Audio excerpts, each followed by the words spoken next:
Ya, ketemu lagi brother. Long time no see. Kali ini saya ada di Bukit Seroja dan saya sendirian karena tadi pagi bangun tidur terus kepikiran pengen nyari yang hijau-hijau. Akhirnya ya udahlah, langsung keluar dan nggak persiapan, langsung aja keluar gitu. Dan finally saya sampai di Bukit Seroja. Ini sepi banget ya, nggak tahu ini wisatanya udah dibuka apa belum, tapi tadi pas saya masuk loket itu buat tiket nggak ada orang. Akhirnya ya udahlah, terobos aja, gratis. Ini pemandangannya di sekitaran Bukit Seroja kayak gini. Itu ada kayak kapal gitulah, nggak tahu itu ada orang di sana lagi foto. Tapi yang jelas Seroja ini sebenarnya udah lama ya, maksudnya ada itu udah lama, cuman baru dikelola itu akhir-akhir inilah, belum lama, baru setahun 2 tahun kalau nggak salah. Dan sebenarnya tempatnya bagus, cuman karena kurangnya promosi ya mungkin, jadi kurang rame lah ini tempatnya, jadi sepi. Jadi di Bukit Seroja ini kita itu kayak di atas Telaga Menjer gitu.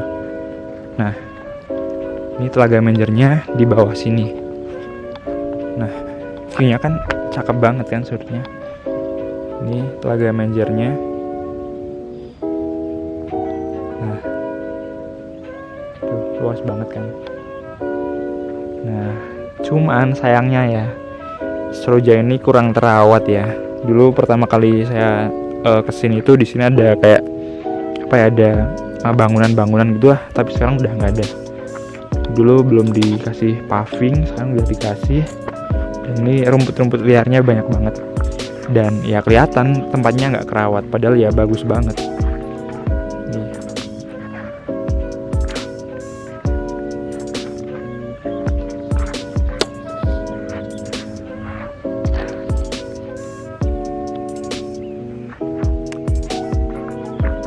Dingin banget coy, serius. Tapi ya lumayan lah, ini matahari udah mulai muncul, jadi udah agak hangat-hangat dikit. Oke, kita nah ini ada orang yang buang sampah sembarangan, jangan dicontoh ya, nggak baik ini.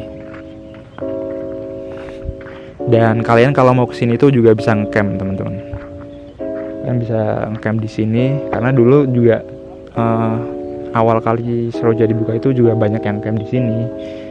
Cuman nggak tahu kenapa sekarang jadi berantakan kayak gini. Dulu saya kesini belum ada ini tulisan, tapi sekarang udah ada. Cuman ya ini nggak dirawat, jadinya biasa aja. Ini berarti bacanya dari sana, Alam Seroja Wisata. Nah itu ada kapal di sana buat foto-foto. Kapal Nabi siapa tuh? Kapal Nabi Nuh mungkin ya. Terdampar di sini. Nah, ini jadi belakang saya itu ada Gunung Sindoro ya, Gunung Sindoro. Nah kalau kalian kesininya pagi-pagi banget, kalian bisa lihat sunrise. Cuman ya nggak lihat waktu munculnya gitu, tapi langsung naik di atas Gunung Sindoro. Ini Gunung Sindoro ya, sebelahnya Sindoro apalah, Gunung Tahu atau gunung apa. Nah itu gunungnya di belakang sana, itu ada 2 gunung. Terus belakang saya yang sebelah sini itu, di sana ada Gunung Bismo kalau nggak salah.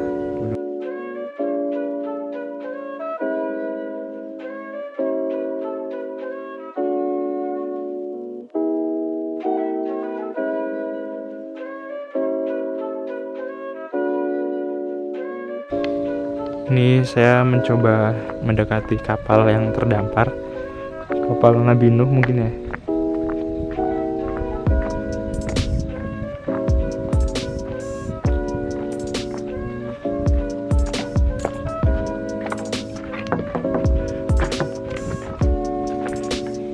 Ini kita akan menaiki kapalnya.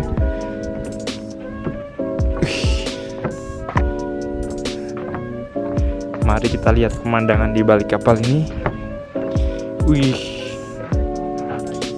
Nih.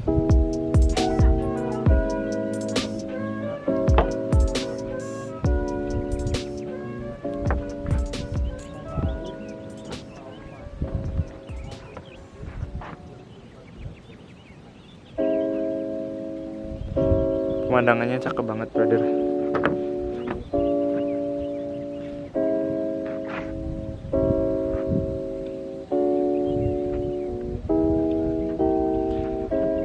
Itu ada bukit apalah, gunung apa bukit nggak tahu, tapi pendek.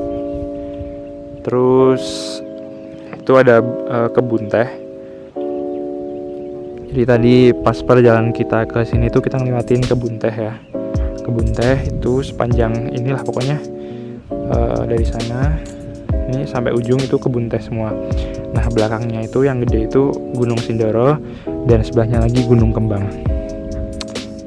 Nah Wonosobo kota di sana. Tuh rumah saya juga di sana. Nah ini Telaga Menjar yang bawah sini.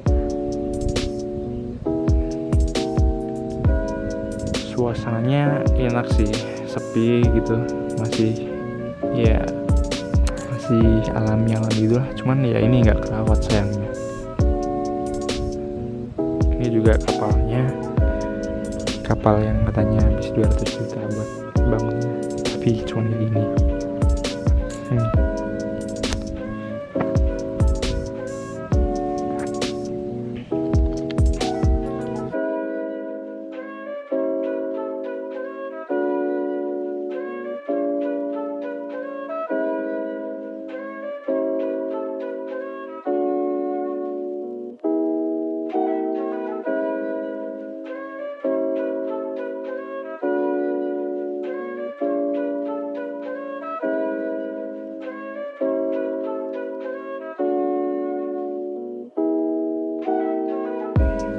Oke teman-teman, karena di sini udah nggak ada orang, saya sendirian di sini. Tadi saya di atas kapal udah mulai panas, akhirnya saya pindah ke sini nyari yang nggak kena matahari, yang udah mulai adem lah. Dan ini saya bingung ya mau ngapain karena ya nggak ada orang juga, mau balik juga ntar dulu lah. Ya aku mau share sedikit sharing lah sesuatu ya. Dan sebenarnya ini merupakan opiniku ya. Kalau nggak pas sama kalian ya udah di skip aja. Kalau kebetulan bermanfaat ya bisa kalian ambil hikmahnya. Jadi gini teman-teman, beberapa waktu yang lalu tuh ada temanku yang curhat ya nggak cuma 1-2 orang lah, beberapa orang itu mereka itu merasa ya biasalah penyakit zaman sekarang ya, kayak insecure, terus kehilangan kepercayaan diri. Anjing ada ulet. Bentar. Ngeri.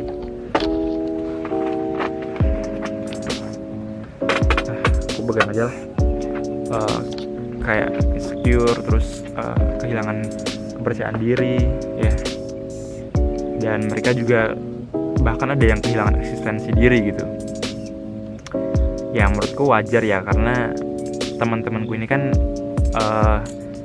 rata-rata masih di usia sekitar 20-an tahun lah ya, 20 terus 21-22 tahun lah. Biasanya di umuran segini itu fase-fase apa ya istilahnya, fase-fase di quarter life crisis gitu. Umur dimana mereka biasanya itu mulai mencari jati diri, terus ada juga yang kehilangan eksistensi diri, terus ya mulai berpikir mencari purpose of life dan sebagainya lah. Nah, biasanya orang-orang itu mulai agak sedikit bertanya-tanya tentang diri sendiri dan sebagainya lah. Ininya di umuran ini tuh orang banyak yang labil, bahkan kadang-kadang ada juga yang tiba-tiba jadi hijrah, tiba-tiba jadi nakal, kaget gitu ya, macam-macam lah pokoknya. Intinya masa-masa labil ya, aku bilangnya masa-masa labil ya. Masa labil di samping mencari jati diri gitu, purpose of life lah. Nah intinya itu temanku tuh banyak yang kayak insecure. Nah cuman problemnya itu gara-gara media sosial Instagram. Nah kalau menurutku pribadi nih ya, sebenarnya media sosial itu kan ya, kegunaan media sosial itu kan buat suatu hal yang positif ya. Dulu media sosial diciptakan itu kan buat kayak sharing gitu, sharing foto gitu kan. Kalau Instagram ya foto, terus video juga. Nah cuman kan semakin kesini kan ada juga fitur yang namanya story itu kan. Nah banyak orang yang memakai Instagram itu kan kadang terlalu over ya, ngapa-ngapain di post, sedikit-sedikit di post, makan di post, dapat duit di post, HP baru di post, semuanya di post. Semuanya itu seakan-akan kehidupan manusia itu ada di media sosial. Nah cuman yang jadi masalah adalah kadang ada beberapa orang yang nggak siap ngelihatnya gitu. Misal gini, ada orang yang misalkan lagi nggak punya duit, tiba-tiba ada orang yang ngepost duit. Nah kadang ada yang panas gitu. Nah sebenarnya ya kalau menurutku ya nggak ada yang salah gitu. Maksudnya mereka yang punya akun mau ngepost apapun ya it's okay, itu akun-akun mereka selama apa yang mereka posting itu nggak merugikan orang ya. Contoh kayak misalkan posting sesuatu yang sifatnya menyebarkan kebencian gitu kan, ya itu nggak baik, jangan yang kayak gitu. Tapi selama mereka misalkan kayak mau makan di post, liburan di post, ya nggak masalah, itu oke. Cuman yang jadi masalah adalah orang yang lihatnya. Kalau sudut pandangku ya, yang salah yang lihatnya. Harusnya mereka bisa mengontrol emosi, harus bisa merubah sudut pandang. Kalau mereka merasa terganggu, ya udah, jangan kalian cabut dari media sosial, jangan kalian hapus Instagram kalian, tapi ubah sudut pandang kalian. Kalau misalkan kalian terganggu, ya udah mute aja orang yang suka pamer itu, atau jangan diblok ya, itu kan teman kalian, atau ya udah skip aja, nggak usah dilihat gitu. Intinya skip. Karena menurutku media sosial itu ya benefitnya banyak banget ya. Jujur nih, semakin berkembangnya zaman itu kan teknologi juga semakin maju ya. Dulu kita nggak kenal yang namanya Facebook, kenal yang namanya Instagram, sekarang juga ada TikTok. Nah mungkin beberapa tahun yang akan datang juga ada media sosial baru gitu. Kalau kita nggak bisa beradaptasi, kita menolak perubahan, ya yang ada kita yang tertinggal gitu, kita yang tergerus oleh perubahan. Jadinya kalau menurutku ya sebisa mungkin kita harus beradaptasi dengan adanya perubahan. Misal nih, aku pernah punya pengalaman nih teman-teman.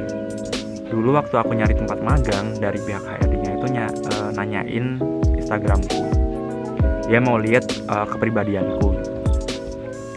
Terus dia mau ngelihat misalkan aku kalau punya portofolio itu buktinya mana gitu. Ya mostly kan sekarang kan banyak orang yang ngepost karya mereka, kehidupan pribadi mereka itu kan di media sosial ya. Jadi banyak orang dari pihak perusahaan itu dengan mudahnya ngelacak kepribadian seorang hanya dengan melihat media sosial mereka gitu. Nah makanya ya sebenarnya penting banget kan kalau kita udah aware dari sekarang kegunaan manfaat dari media sosial ini, kan kita bisa mulai nabung nih dari sekarang. Misalkan kalian jago masak, ya udah kumpulin portofolio kalian mulai dari sekarang di Instagram kalian. Kalau kalian jago desain, jago gambar, ya udah show off gitu, tunjukin ke orang bahwa kalian bisa gambar. Caranya dengan dipost di media sosial kalian, di Instagram kalian.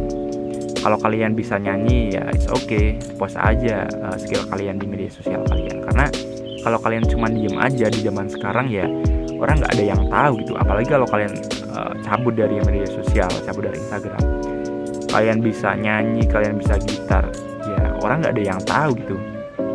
Banyak kok sekarang orang-orang yang bisa skill apa, terus mereka menunjukkannya di media sosial, akhirnya mereka bisa dapat panggung, bisa dapat pengakuan dari orang bahwasanya ya mereka dihargai gitu lah istilahnya.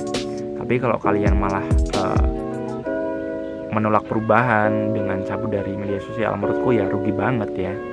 Karena zaman sekarang itu kan ya apa-apa serba di teknologi lah, serba di media sosial. Intinya ya sebisa mungkin kalian harus aware dari sekarang kalau Instagram itu ya media sosial lah ya. Kalau sekarang Instagram ya Instagram itu banyak manfaatnya daripada negatifnya gitu. Kalau misalkan kalian terganggu dari hal-hal yang nggak guna dari postingan teman kalian, ya udah skip aja, mute aja. Dan dari sekarang kalian harus mulai aware bahwa kalau kalian punya skill apa, ya udah post aja di Instagram. It's okay, nggak masalah. Nggak usah insecure, nggak usah peduliin kata orang, karena ya ngapain gitu, maksudnya gini teman-teman. Kalau kalian nggak percaya dengan diri kalian sendiri, ya gimana orang mau percaya dengan kalian gitu. Ya kuncinya ya confident aja sih, maksudnya nggak usah peduliin kata orang, yang penting kalian percaya diri. Dan ya aku yakin suatu saat pasti kalian bisa memetik hasilnya. Oh ya, satu lagi nih teman-teman, jangan semua hal itu dipost di Instagram. Kalau kalian lagi galau, lagi sedih, ya jangan dipost di Instagram, karena ada hukum yang namanya itu the law of attraction, hukum tarik menarik. Jadi kemiripan itu menarik kemiripan. Kalau kalian menarik suatu hal yang negatif, hal negatif akan datang ke diri kalian. Kalau kalian share suatu yang galau, sharing kesedihan kalian, ya orang-orang yang sama satu frekuensi dengan kalian, yaitu akan masuk ke diri kalian juga, akan ikut komentar juga, akan bahkan malah curhat gitu. Tapi kalau kalian sharing hal yang positif, orang yang satu frekuensi dengan kalian itu kan juga akan masuk ke diri kalian juga, mereka juga akan ikut sharing ke kalian. So intinya kalau main Instagram harus bijak, jangan share atau jangan membuat atensi yang negatif, buatlah atensi yang positif, maka hal positif akan datang ke hidup kalian. Intinya kalian mau dianggap sebagai apa, ya itu yang kalian tunjukkan. Misal kalian mau dianggap sebagai orang yang ahli galau, ya udah kalian share tentang galau. Kalau kalian mau dianggap sebagai orang yang ahli bisnis misalkan, ya udah share tentang bisnis. Kalau kalian mau dianggap sebagai orang yang ahli masak, ya udah share tentang masak gitu. Suatu saat orang yang satu frekuensi dengan kalian akan mencari kalian. Udah sih, simpelnya kayak gitulah. Kalau dijelasin bakal panjang lebar, intinya gitulah. Fokus ke diri kalian dan jangan lupa bersyukur. Oke teman-teman, ini udah mulai siang, udah jam 8:30. Saatnya kita cabut.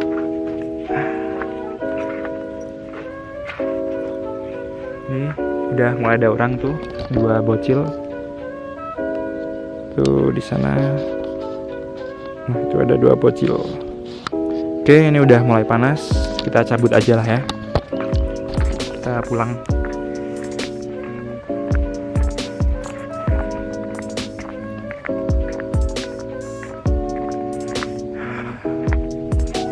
Nih, pemandangannya udah mulai kelihatan cerah.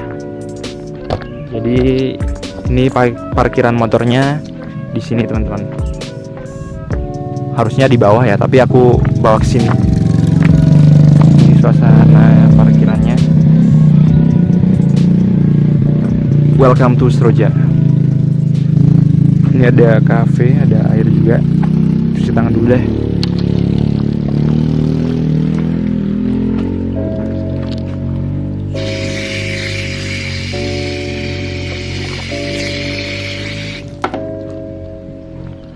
Oke, saatnya pulang.